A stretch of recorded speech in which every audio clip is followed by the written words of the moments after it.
మా latest videos కోసం మా ఈ తెలుగు న్యూస్ ఛానల్ సబ్స్క్రైబ్ చేసి గంట సింబల్ యాక్టివేట్ చేసుకోండి. మంగళవారం ధనత్రయోదశితో కలిసి వచ్చిన అద్భుతమైన రోజు. ఈరోజు తులసి మొక్క మొదట్లో ఇది పోస్తే చాలు డబ్బు వస్తూనే ఉంటుంది. అపార ధనయోగం కలుగుతుంది. మంగళవారంతో ధనత్రయోదశి రావటం చాలా విశేషం. ఇలా కలిసి వచ్చిన రోజంటే శ్రీ మహావిష్ణువుకు ఎంతో ఇష్టం. ఈరోజు ఎటువంటి పరిహారాలు చేసినా అద్భుతమైన ఫలితాలు వస్తాయి. ముఖ్యంగా ఈరోజు తులసి చెట్టు మొదట్లో ఇది పోస్తే చాలు లెక్కలేనంత ధనం వస్తుంది. ఉన్న ఇటీవల కాలంలో చాలామంది ఆర్థిక సమస్యలతో బాధపడుతూ ఉన్నారు.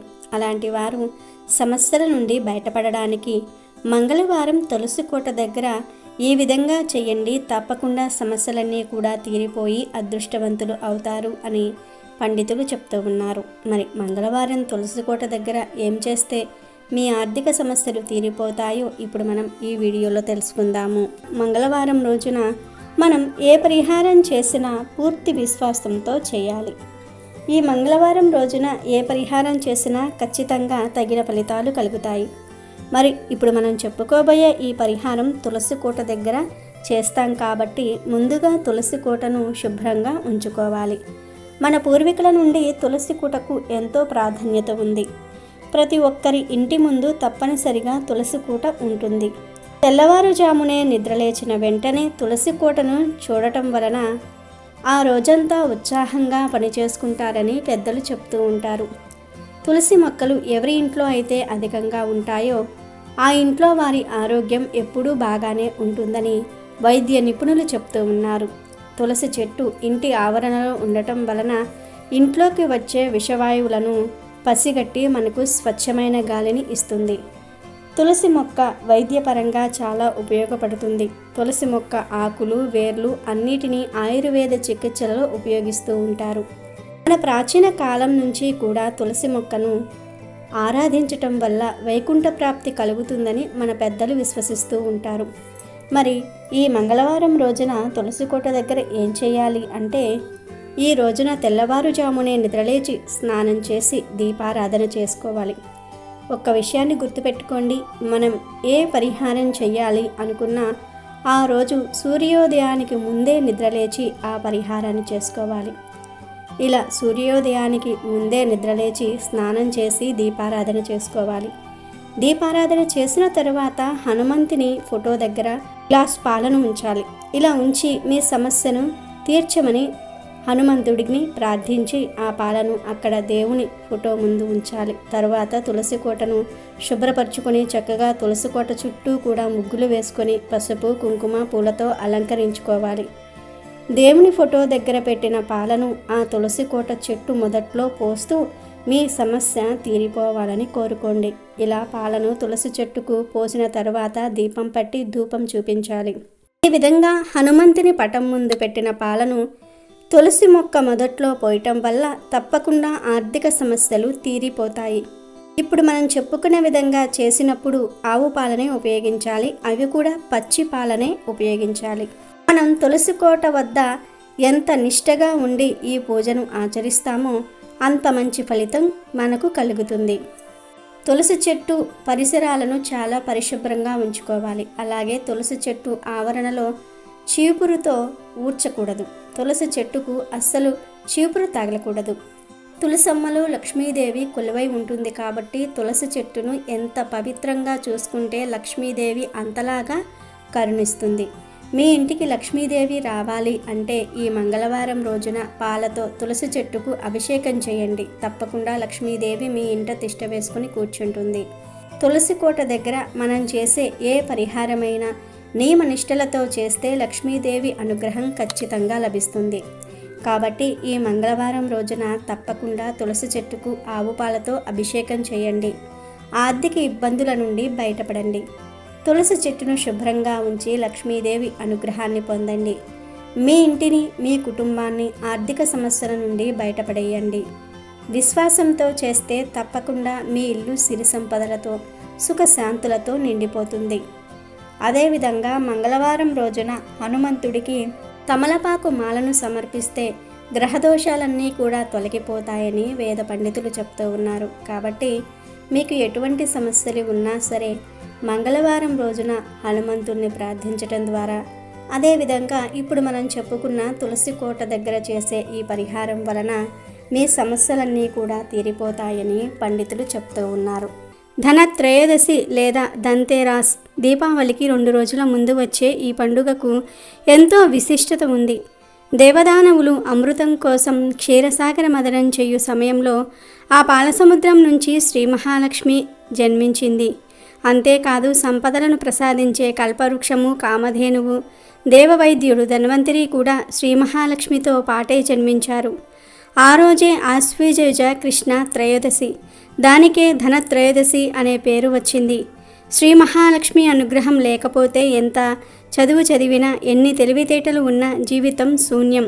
అందుకే సర్వ సంపద ప్రధాయిని అయిన శ్రీ మహాలక్ష్మి అనుగ్రహం కోసం సర్వ మానవాళి ఈ రోజున శ్రీ మహాలక్ష్మిని ఎంతో భక్తి శ్రద్ధలతో పూజించి ఆమె ఆశీస్సులు అందుకుంటూ ఉంటారు. శ్రీ మహాలక్ష్మి ధనానికి ప్రతిరూపము. అందుకే ఆమె జన్మదినమైన ఈ ఆశ్వయుజ కృష్ణ త్రయోదశిని ధనత్రయోదశి అంటారు. ధనానికి ఆదిదేవత శ్రీ మహాలక్ష్మి, ధనానికి ఆదినాయకుడు ఉత్తర దిక్పాలకుడైన కుబేరుడు.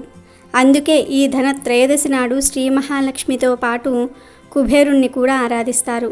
సాధారణంగా ఈ దీపావళి లక్ష్మీ పూజను సాయం సమయంలో ప్రదోష వేళల్లో వృషభ లగ్నంలో చేస్తారు. సూర్యాస్తమయం అయిన తర్వాత సుమారు 90 నిమిషాలు ఈ ప్రదోషకాలం ఉంటుంది. కనుక ఈ సమయంలో శ్రీ మహాలక్ష్మి పూజను చేసుకుంటే చాలా మంచిది. కొన్ని ప్రాంతాలలో శ్రీ మహాలక్ష్మి కుబేరులతో పాటు ధన్వంతరిని కూడా పూజిస్తారు. అలాగే ఈరోజు బంగారం కొనుగోలు చేస్తే సంపద పొందుతారని, అదృష్టవంతులవుతారని, ఏడాది పొడవునా తమకు ధనలక్ష్మి కృపా కటాక్షాలు చేకూరతాయని అందరూ అంటూ ఉంటారు. అందరి నమ్మకం కూడా. ఇలా ఈరోజు బంగారం కొనటం వలన కుటుంబంలో అందరూ ఆయురారోగ్య అష్టైశ్వర్యాలతో ఉంటారని ఒక నమ్మకం ఏర్పడింది. అందుకే ఈరోజు ఏదో ఒక చిన్న బంగారపు వస్తువునైనా సరే కొనుగోలు చేస్తారు. ఖచ్చితంగా ధనత్రయోదశి నాడు మహిళలు బంగారము, వెండి వస్తువులను కొనుగోలు చేస్తారు. వాటికి పసుపు కుంకుమ రాసి అమ్మవారి పాదాల చెంత ఉంచి పూలతో పూజ చేస్తారు. ఆశ్వయుజ బహుళ త్రయోదశి రోజున ధనత్రయోదశిని జరుపుకుంటూ ఉంటారు. దీనినే ధన్తేరాస్ అని కూడా అంటారు. ధనత్రయోదశితోనే దీపావళి పండుగ మొదలవుతుంది. అయితే ఈ పండుగ రోజు యమదీపం వెలిగిస్తారు. ఇలా చేస్తే ఇంట్లో ఉన్న వారికి అనారోగ్య సమస్యలు దూరమవుతాయని, అపమృత్యు దోషం తొలగిపోతుందని విశ్వసిస్తారు. దీని వెనుక ఒక కథ కూడా ఉంది. పూర్వం హిమ అనే ఒక పేరుగల రాజు ఉండేవాడు. అతనికి ఒక్కడే కుమారుడు. ఆ కొడుకును చిన్నప్పటి నుంచి అల్లారు ముద్దుగా పెంచారు. క్షత్రియుడు కనుక కత్తిసాము మొదలైన క్షత్రియ విద్యలన్నీ కూడా నేర్పించారు. కానీ ఆ రాకుమారుడి జాతకరీత్యా అతనికి వివాహం జరిగిన 4వ రోజుకు మరణిస్తాడని పురోహితులు చెప్పారు. అయినా ఓ రాకుమారి అతడిని ఇష్టపడి పెళ్లి చేసుకుంటుంది. తన పసుపు కుంకాలను తానే కాపాడుకుంటానని శపథం చేస్తుంది. పెళ్ళైన 4వ రోజు రాకుమారుడి గది ముందు తన దగ్గర ఉన్న ఆభరణాలు రాసులుగా పోస్తోంది. దేదీప్యమానంగా దీపాలను వెలిగిస్తుంది. రంగురంగుల రంగవల్లికలు తీర్చిదిద్దుతుంది. తన ఆరాధ్య దేవత అయిన లక్ష్మీదేవిని కీర్తిస్తూ శ్రావ్యంగా పాటలు పాడుతుంది. అప్పుడే రాకుమారుడి ప్రాణాలు తీసుకువెళ్ళడానికి యమధర్మరాజు పాము రూపం ధరించి అక్కడికి వస్తాడు. బంగారు ఆభరణాల మీద దీపపు కాంతి పడి ఆ గదంతా వెలుగులు విరజిమ్ముతున్నాయి. ఆ మెరుపు తలుకులకు ఆ పాము చూపు మందగిస్తుంది. దాంతో యముడు అడుగు ముందుకు వేయలేకపోతాడు. యముడు ఆ యువరాణి సంగీతానికి పరవశించి వచ్చిన పని మర్చిపోయి ఆమె సంగీతం వింటూ ఉంటాడు. ఇంతలోనే తెల్లవారిపోతుంది. యమఘడియలు దాటిపోవటంతో ఖాళీ చేతులతో వెళ్ళిపోతాడు. ఆమె స్ఫూర్తి ఉంటే విధిని సైతం ఎదిరించవచ్చునన్న సూచన ఈ కథలో కనిపిస్తుంది. ఈ కథను అనుసరించి అందరూ ఈరోజు యముడికి ప్రీతికరంగా యమదీపం వెలిగిస్తారు. యమదీపం ఎలా వెలిగించాలంటే, ధనత్రయోదశి రోజు చీకటి పడ్డాక గోధుమ పిండితో చేసిన దీపాన్ని ఇంటి ప్రధాన ద్వారం దగ్గర వెలిగించుకోవాలి. సాయంత్రం పూటే ముందుగా గోధుమ పిండిలో ఒక గవ్వ, ఒక రాగి నాణెం ఉంచి దీపం తయారు చేసుకొని చీకటి పడ్డాక గుమ్మం దగ్గర ఈ దీపాన్ని వెలిగించుకోవాలి. మరుసటి రోజు రాగి నాణాన్ని, గవ్వను దీపం నుండి వెలికి తీసి బీరువాలో లేదా ధనాన్ని దాచే చోట దాచుకోవాలి. ఇలా చేస్తే అపమృత్యు దోషాలు తొలగి ఆయుష్ పెరుగుతుంది. వచ్చే సంవత్సరం వరకు మృత్యుగండాలు రావు. ఈ దీపాన్ని దక్షిణం వైపు యముడి కోసం పెడతారు గనుక దీనిని యమదీపం అంటారు. ఈ దీపం వలన యముడు సంతోషించి మీ ఇంట్లో అపమృత్యువులు రాకుండా చేస్తాడు. అదేవిధంగా ఈ దీపం చనిపోయిన మన పెద్దవారికి దారి చూపుతుందని, ఈరోజు మన ఇంటికి చనిపోయిన పెద్దలు వస్తారని, వారు ఈ దీపాన్ని చూసి సంతోషిస్తారని మన పెద్దలు చెప్తూ ఉంటారు. బంగారం కొనుగోలుకు అత్యంత శుభప్రదమైన దినాలలో ధనత్రయోదశి కూడా ఒకటి అని అందరూ చెప్తారు. కానీ కాదు. గురు పుష్యయోగం, రవి పుష్యయోగం ఉన్న రోజుకు బంగారం కొనడానికి మంచి రోజులు. వ్యాపార సంస్థలు ధనత్రయోదశి రోజు బంగారం కొనాలని విపరీతంగా ప్రచారం చేస్తూ ఉన్నాయి. కానీ దీనికి ఎటువంటి శాస్త్ర ప్రమాణం లేదు. ధనత్రయోదశి నాడు పండితులకు, బ్రాహ్మణులకు వస్త్రదానం, సువర్ణదానం, ఆభరణ దానం చేయటం వలన విశేష ఫలితం వస్తుంది అని శాస్త్రాలు చెప్పాయి. కానీ బంగారం కొనమని చెప్పలేదు. సువర్ణము అంటే లక్ష్మీదేవి ప్రతిరూపము, ఆభరణములు నారాయణుని ప్రతిరూపం కావున వస్త్రము, సువర్ణము, సువర్ణాభరణములు ఈరోజు విరివిరిగా దానం చేసి లక్ష్మీనారాయణుల అనుగ్రహం పొందాలి. ఈ కాలంలో ధనత్రయోదశి రోజున బంగారం కొనాలనే ప్రచారం మొదలైపోయింది. కానీ అటువంటి నియమం ఏమీ లేదు. ప్రపంచీకరణ నేపథ్యంలో దేశంలోనికి బహుళ జాతి సంస్థలు వ్యాపారం కోసం వచ్చాయి. లాభాలు ఆర్జించటమే ధ్యేయంగా ఉన్న సంస్థలు వ్యాపారం చేసుకోవటం కోసం అక్షయ తృతీయ, ధనత్రయోదశి రోజున బంగారం కొనాలనే ప్రచారాన్ని మొదలుపెట్టాయి. అసలు ఇటువంటి ఆచారం మన బామ్మలకు, అమ్మమ్మలకే తెలియదు. వాళ్ళకే ఇది వింతగా ఉందంటే అసలు విషయం ఏంటో అర్థం చేసుకోవచ్చు. భారతదేశంలో పండుగ రోజుంటూ ఏదైనా ఉందంటే అది దానం చేసిన రోజే. సంపదలు దాచుకోవటం కాకుండా ఉన్న సంపదను పుణ్యంగా మార్చుకొని వచ్చే జన్మలకు ఉపయోగించుకోవటం భారతీయుల విధానం. ధనత్రయోదశి రోజున కూడా అదే చెయ్యాలి. బంగారం కొని దాచుకోకూడదు. ఉన్న దానిలో దానాలు చేయాలి. ఈరోజు చేసే దానం, పూజ, జపం అధిక ఫలితాలను ఇస్తుంది. కనుక అందరూ కూడా గుర్తుంచుకోండి, ఈరోజు బంగారం కొనాల్సిన పని లేదు. కుదిరితే బంగారం దానం చేయండి. లేదంటే మీ దగ్గర ఉన్న బంగారాన్ని లక్ష్మీదేవి దగ్గర పెట్టి పూజ చేసుకోండి. ఇప్పుడు మనం వీడియోలో చెప్పుకున్న కథల్లో కూడా ఇదే ఉంది. ఇంట్లో ఉన్న బంగారంతోనే పూజ చేసి యమదీపం వెలిగించుకోవాలి. ఇక ఎంతో పవిత్రమైన ఈ ధనత్రయోదశి రోజు మీరు బంగారం కొనాల్సిన పని లేదు. మహావిష్ణువు అంశ అవతారంగా అమృత కలశ వాస్తుడై సమస్త ప్రజలకు రోగ నివారణ ద్వారా ఆరోగ్యాన్ని ప్రసాదించడానికి ధన్వంతరి ఈరోజే ఆవిర్భవించాడు. కాబట్టి ధన్వంతరి జయంతి కూడా ధనత్రయోదశిని జరుపుకుంటారు. అంటే ధనత్రయోదశి రోజే లక్ష్మీదేవి జన్మించింది, ధన్వంతరి జన్మించాడు. ఈరోజే వామనుడు బలిచక్రవర్తి వద్ద 3 అడుగుల నేలను దానంగా స్వీకరించి భూలోకం మొత్తాన్ని ఒక్క పాదంతో ఆక్రమించాడు అని పెద్దలు చెప్తారు. అంతేకాదు ఈరోజే లక్ష్మీదేవిని నరకాసురుని చెర నుండి విముక్తిరాలుని చేసి శ్రీ మహావిష్ణువు ఆమెను ధనాధిష్ట దేవతగా ప్రకటించి ధనలక్ష్మి పేరిట ఐశ్వర్యానికి పట్టాభిషిక్తురాలని చేసింది ఈరోజే. ధనానికి ఆదినాయకుడు, ఉత్తర దిక్పాలకుడైన కుబేరుడు. అందుకే ఈ ధనత్రయోదశి రోజు శ్రీ మహావిష్ణువుతో పాటు కుబేరుణ్ణి కూడా ఆరాధిస్తూ ఉంటారు. ఈ ధనత్రయోదశి రోజు ఆకుపచ్చ లేదా పసుపు రంగులో ఉండే దుస్తులు ధరిస్తే చాలా మంచిదని పెద్దలు చెప్తూ ఉన్నారు.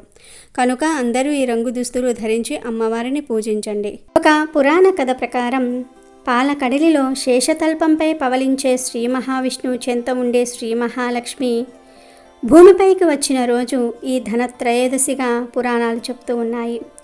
కలియుగం ప్రారంభమైన తరువాత బ్రహ్మ, విష్ణు, మహేశ్వర్లో ఎవరు గొప్పవారన్న విషయాన్ని తెలుసుకునేందుకు భృగు మహర్షి విష్ణు నివాసమైన వైకుంఠానికి వెళ్తాడు. అక్కడ తనను గమనించని లక్ష్మీ విష్ణువులను చూసి కోపోద్రిక్తుడై శ్రీహరి వక్షస్థలాన్ని కాలితో తంతాడు. విష్ణువు ఆయన్ను క్షమించమని అడుగుతూ కాళ్ళు పట్టుకుని ఆపై భృగువుకు అరికాల్లో ఉన్న కంటిని చిదిమేసి ఆయన కోపాన్ని, అహంకారాన్ని హరిస్తాడు. తన భర్త ఓ ముని పాదాలు పట్టుకోవటం, అంతకుముందు తన నివాసమైన విష్ణువు గుండెలపై కాలితో తన్నటం నచ్చని లక్ష్మీదేవి అలిగి భూమిపైకి వచ్చేస్తుంది. ఆ శ్రీజయుజ బహుళ త్రయోదశి నాడు ఆమె భూమిపై ఉన్న కరవీరపురానికి చేరుకుంటుంది. లక్ష్మీదేవి భూలోకానికి వచ్చిన విషయాన్ని గమనించిన కుబేరుడు ఆమె వెంటనే ఆమెను పూజించి లక్ష్మీదేవి కరుణను పొందాడు. లక్ష్మి వచ్చినది త్రయోదశి కాబట్టి అది ధనత్రయోదశి అయింది. ఈరోజు అనగా ధనత్రయోదశి రోజు శుచిగా స్నానాదులు ముగించుకున్న తర్వాత ఏమీ లేని పేదవాళ్లకు భోజనమో, వస్త్రమో, ధనమో, బంగారమో దానం చేయాలి. ఇంట్లోని ఆడపిల్లలను లక్ష్మీ స్వరూపాలుగా భావించి వారికి కానుకలు ఇవ్వాలి. లక్ష్మీదేవిని స్వర్ణ పుష్పాలతో అర్చించాలి. స్వర్ణ పుష్పాలు లేనప్పుడు బంగారమంటి మనసుతో అర్చించిన లక్ష్మీ కటాక్షం సిద్ధిస్తుంది. ఎంతో పవిత్రమైన ఈ ధనత్రయోదశి రోజున ఇంట్లోని ఆడవారు బీరకాయ కూరను కానీ లేదా సొరకాయ కూరను కానీ వండితే చాలా మంచిది. అందులోనూ ఈ కూరల్లో పాలు పోసి వండుకుంటే మరీ మంచిది. ఇలా ఈరోజు బీరకాయ లేదా సొరకాయ కూరను పాలు పోసి వండితే కోటి జన్మల పుణ్యం వస్తుంది. ఈరోజు అందరూ ఈ కూరలు వండాలి. తప్పకుండా ఈరోజు ఈ కూరను అందరూ కూడా తినాలి. అలా తినటం వలన లక్ష్మీదేవి అనుగ్రహం కలుగుతుంది. దరిద్రాలు దోషాలు పోతాయి. అదృష్టం వరిస్తుంది. ఐశ్వర్య యోగం కలుగుతుంది. దాని వలన వద్దన్న ధనం వస్తుంది. ఈరోజు కూరల రూపంలోనే కాదు, ఏ రూపంలో అయినా సరే బీరకాయను కానీ లేదా సొరకాయను కానీ తింటే లక్ష్మీ యోగం కలుగుతుంది. అంటే పచ్చడి రూపంలో కావచ్చు, కూర రూపంలో కావచ్చు, ఫ్రై రూపంలో కావచ్చు, బజ్జీల రూపంలో కావచ్చు, హల్వా రూపంలో కావచ్చు, ఇలా ఏ రూపంలో అయినా సరే సొరకాయను బీరకాయను తినాలి.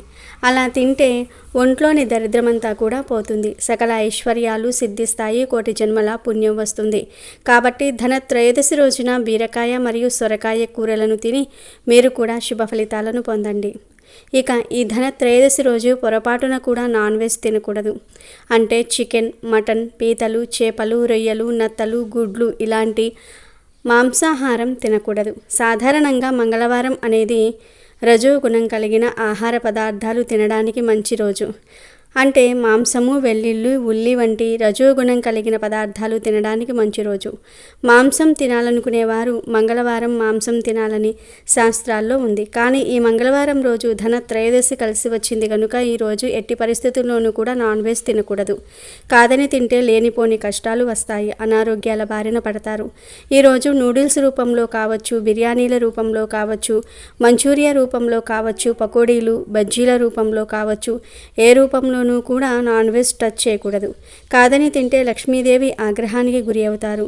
చేతిలో రూపాయి కూడా మిగలదు. కనుక ఈరోజు నాన్ వెజ్ టచ్ చేయొద్దు. కనీసం గుడ్డును కూడా తినవద్దు. కనుక ధనత్రయోదశి రోజు అందరూ కూడా ఈ ఆహార నియమాలు పాటించటం మరువవద్దు.